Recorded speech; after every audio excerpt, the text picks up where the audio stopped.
Hey everyone, welcome back. We're diving into something pretty cool today. This idea that tiny changes, little steps you take, they can actually make a huge difference in your life. It's kind of mind-blowing, right? Yeah, like those little things we do every day, they add up. We're using this motivational text as our guide. And it's all about those small but mighty actions, for like well-being and finding your purpose and all that. And what I find so interesting is how much it focuses on that link between your mind and body. Oh yeah, he talks about that a lot. Like, it's not just go work out. It's like open your shoulders, take a deep breath, things like that. I see what you mean. It's like specific movements, not just general exercise. Exactly. Almost like using your body to change how you feel mentally, Okay, let's break that down a bit. I mean, it seems like they chose those actions on purpose. So like, why open your shoulders instead of just saying, go hit the gym? What's the difference there? Well, think about it. When you're stressed, what do? You hunch over, you hold your breath, right? Oh, for sure. I do that all the time. Yeah, we all do. And these actions, they kind of reverse that, like physically undoing that stress, which then helps your mind chill out too. So it's like a reset button for your mood. I could see that. Even something as small as just taking a few deep breaths, that could have a big impact on your whole day. Totally. And it's not just about feeling good in the moment either. This text, it connects those physical things to feeling grounded, like you have a purpose, almost like being present in the moment. Oh, that's cool. It's like using your body to change your whole outlook, right? So like if our listeners are feeling overwhelmed, maybe stepping outside for a walk, could that help them see things more clearly? Absolutely. Even 5 minutes can make a difference. The trick is to make these little actions a part of your daily routine. Routines, yeah. And this source is big on building a growth mindset.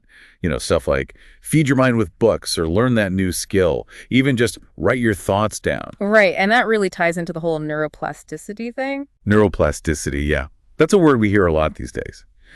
But honestly, what does that really mean for people in their daily lives? Okay, think of it like this.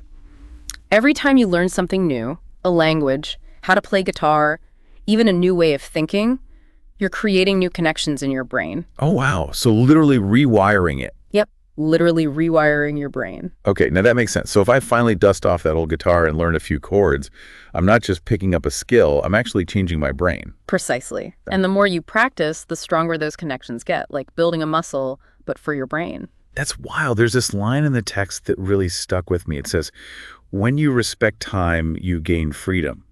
When you gain freedom, you find purpose. Powerful, isn't it? Yeah. Like if you use your time well and focus on what matters, you're making space for personal growth and all that. It's about being intentional with your time, not letting it slip away. Exactly. Taking control instead of letting it control you. What if our listener picked just one skill they've always wanted to learn and spent even 15 minutes a day on it? Think of what they could accomplish. Imagine the possibilities. Now, onto the environment. This text, it's full of advice like clean your space, plant a garden, break the routine. It's almost like those are metaphors. There's actually a big link between our surroundings and how we feel. That makes sense. Like, think about being in a messy room versus a clean one. Oh, totally different vibes. Right. So cleaning up isn't just about being tidy. It's about making a space where your mind can be clear and focused too.